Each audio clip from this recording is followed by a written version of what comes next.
Assalamu alaikum wa rahmatullahi wa barakatuh. Bismillah, wassalatu wassalamu ala rasulillah. Vëllezër e motër të nderuar, dëshiroj të ndaj me ju një informacion shumë të rëndësishëm nga vëllai jon i nderuar Hatim, që është specializuar në larmin e rukjes me Kur'an dhe Sunet. Vëllai jon dëshiron që t'ju tregoj se si mund të trajtoni me këna ose hëna, të ruheni dhe të kuroni veten nga syri i keq, nga magjia, nga zelia dhe nga ndarja familjare, si për shembull burrin me gruan dhe prindin me fëmijë. Këna është gjëja më e mirë që njerëzit mund të përdorin për trajtimin e këtyre sëmundjeve.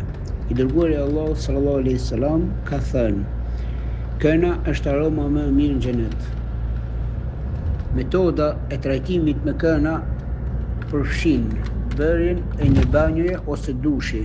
Rekomandohet ujë i ftohtë. Merrni 3 lugë gjelle këna, 1 lugë gjelle ufull molle dhe 2 ose 3 litra ujë, aq sa të mjaftojnë për lagjen e gjithë trupit. Përzini këto 3 përbërës mirë dhe recitoni Kur'an.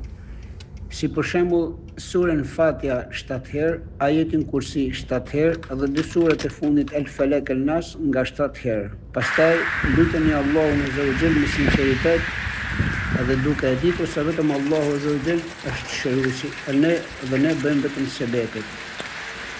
Duhet të aplikohet në larjen e gjithë trupit dhe nuk duhet të lihet më shumë se 2 minuta. Pasi mund të ndryshojë ngjyrën e lëkurës. Të keni kujdes që uji absolutisht mos të hyjë në sy. Kjo metodë duhet të përdoret për një javë të plotë. Nëse ndiheni më mirë, elhamdulillah. Nëse keni ndonjë ndjeshmëri në lëkurë, ne këshillojmë që të mos përdoret në mënyrë të gabuar. Nëse ju ndodh diçka pa zakon, mund të na kontaktoni dhe ne do t'ju përgjigjemi komenteve tuaja sa më parë të jetë e mundur. Me lejen e Allahut, ne do t'i përmbushim pritjet tuaja. Në dashur Allahu i plot fuqishëm do të na japi sukses. Allahu ju shëroj që të zgjidhë me shërim të plot. Allahu ju laft atyne si i bëjnë këto magjina, këto sihre, këto smirësina, atë që meritojnë. Assalamu alaikum wa rahmatullahi wa barakatuh.